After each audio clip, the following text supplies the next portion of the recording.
காலநிலையால் மூழ்கடிக்கப்பட்ட மட்டக்களப்பு மாவட்டத்தில் மழை சற்று ஓய்ந்துள்ள நிலையில் மாவட்டத்தின் பிரதான தரை வழி போக்குவரத்துகள் தற்போது வரையில் முற்றாக தடை செய்யப்பட்டுள்ளதாக எமது செய்தியாளர் தெரிவித்தார்.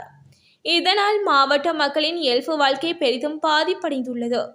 மண்டூர் குருமன்வெளி படகுப்பாதை, அம்பிலாந்துறை குருக்கள்மடம் படகுப்பாதை போக்குவரத்துகள் முற்றாக நிறுத்தப்பட்டுள்ளன. பட்டிருப்பு பெரிய போரா வீதி பிரதான வீதி, மண்முனை கொக்கட்டிச்சோலை பிரதான வீதி, வவுனதீவு மட்டக்களப்பு நகர் பிரதான வீதி உள்ளிட்ட பிரதான வீதிகளை ஊடறுத்து வெள்ள நீர் பாய்ந்து வருவதால் அவ்வீதிகளுடனான தரைவழி போக்குவரத்துகள் தடை செய்யப்பட்டுள்ளன. எனினும் மிக அவசர தேவைகளுக்காக மாத்திரம் ஒரு சில இயந்திர படகுகள் சேவையில் ஈடுபடுவதையும், உளவு இயந்திரங்களில் மக்கள் பயணம் செய்து நகர்ப்புறங்களுக்கு வந்து தமக்கு தேவையான அத்தியாவசிய பொருட்களை கொள்வனவு செய்து கொண்டு செல்வதையும் காண முடிகிறது. ட்ரம்பின் அமைச்சரவைக்கு வெடிகுண்டு மிரட்டல். அமெரிக்க ஜனாதிபதியாக தேர்ந்தெடுக்கப்பட்டுள்ள டொனால்ட் ட்ரம்பின் புதிய அமைச்சரவை உறுப்பினர்கள் மற்றும் வெள்ளை மாளிகை அதிகாரிகள் குழுவிற்கு வெடிகுண்டு மிரட்டல் விடுக்கப்பட்டுள்ளது பரபரப்பை ஏற்படுத்தியுள்ளது. கடந்த 2 நாட்களாக இந்த அச்சுறுத்தல்கள் விடுக்கப்பட்டுள்ளதாக வெளிநாட்டு ஊடகங்கள் செய்தி வெளியிட்டுள்ளன. நெதன்யாகுவுக்கு விழுந்த பேரிடி. இஸ்ரேல் நாட்டு இராணுவம் காசாவில் போர் புரிய மறுப்பதாக சர்வதேச ஊடகங்கள் செய்தி வெளியிட்டுள்ளன.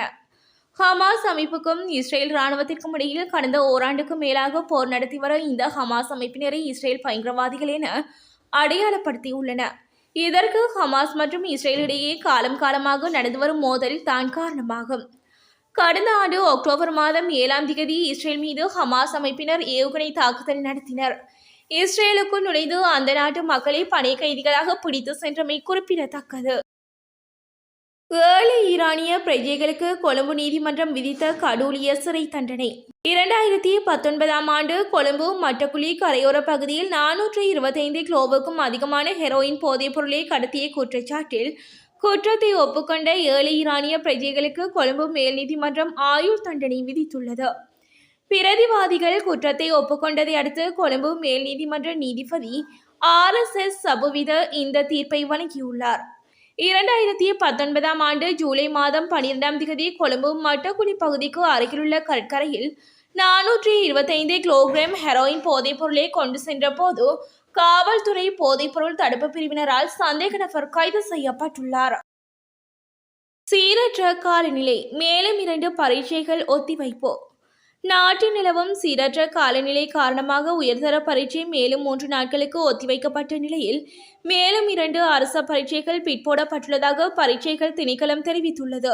2024ஆம் ஆண்டுக்கான இலங்கை சட்ட கல்லூரி பொதுநிலைவு பரீட்சை மற்றும் சனத்தொகை மற்றும் புள்ளிவிவரவியல் திணைக்களத்தின் சிரேஷ்ட புள்ளிவிவரவியாளர்கள் 1வது வினைத்திறன் காண் பரீட்சை பிற்போடப்பட்டுள்ளதாக பரீட்சைகள் ஆணையாளர் நாயகம் அமித் ஜெயசுந்தர தெரிவித்தார். போர் நிறுத்தத்திற்கு மத்தியில் ஹிஸ்புல்லாவின் வான்படை தளபதியை வீழ்த்தியது இஸ்ரேல் மற்றும் ஹிஸ்புல்லா இடையே போர் நிறுத்த ஒப்பந்தம் ஏற்படுத்தப்பட்டு உள்ளது. இதற்கான அதிகாரப்பூர்வ தகவலை அமெரிக்க ஜனாதிபதி பைடன் வெளியிட்டார். லெபனானில் நடந்து வரும் ஈரான் ஆதரவு பெற்ற ஹிஸ்புல்லா அமைப்புடனான மோதலை முடிவுக்கு கொண்டு வருவதற்கு இஸ்ரேல் பாதுகாப்பு அமைச்சரவையும் ஒப்புக்கொண்டுள்ளது. இந்த நிலையில் இஸ்ரேல் பாதுகாப்பு படை வெளியிட்டுள்ள செய்தியில் ஹிஸ்புல்லா வான்படையின் தலைவர் மற்றும் துணை தளபதியான ஜாஃபர் அலி சமகா பெய்ரூட் நகரில் நடந்த தாக்குதலில் கொல்லப்பட்டு விட்டார் என தெரிவித்துள்ளார்.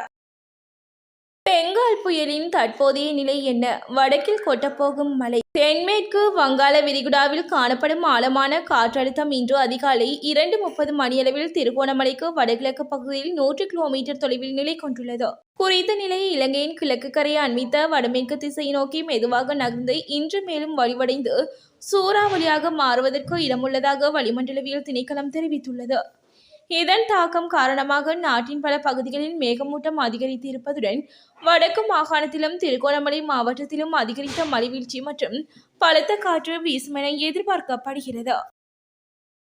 வெள்ளத்தில் மூழ்கியுள்ள வவுனியாவில் வெள்ளத்தினால் பாதிக்கப்பட்டவர்களுக்கு தேவையான அத்தியாவசிய உலருணவு பொதிகளை தொடர்ச்சியாக 1 வார காலத்துக்கு வழங்க நடவடிக்கை எடுக்குமாறு ரிசாட் பதியுதீன் கோரிக்கை விடுத்துள்ளார். வவுனியா மாவட்ட செயலகத்தில் இன்று காலை இடம்பெற்ற ஒருங்கிணைப்பு குழு கூட்டத்திலே அவர் இதனை குறிப்பிட்டார். குறித்த கூட்டத்தில் மேலும் தொழிலுக்கு செல்ல முடியாமல் இருப்பவர்கள் மற்றும் வெளியேற முடியாமல் குடியிருப்புகளுக்குள் தங்கியிருப்பவர்களுக்கு சரியான முறையில் உணவுகள் வழங்கப்படுவதில்லை. அவ்வாறு வெள்ள நிலைமையினால் பாதிக்கப்பட்டவர்களை அடையாளம் கண்டு தேவையான அத்தியாவசிய உலருணவுப் பொருட்களை அரசு சார்பற்ற நிறுவனங்களின் உதவியுடன் தொடர்ச்சியாக ஒரு வார காலத்துக்கு வழங்க நடவடிக்கை எடுக்க வேண்டும் என தெரிவித்துள்ளார்.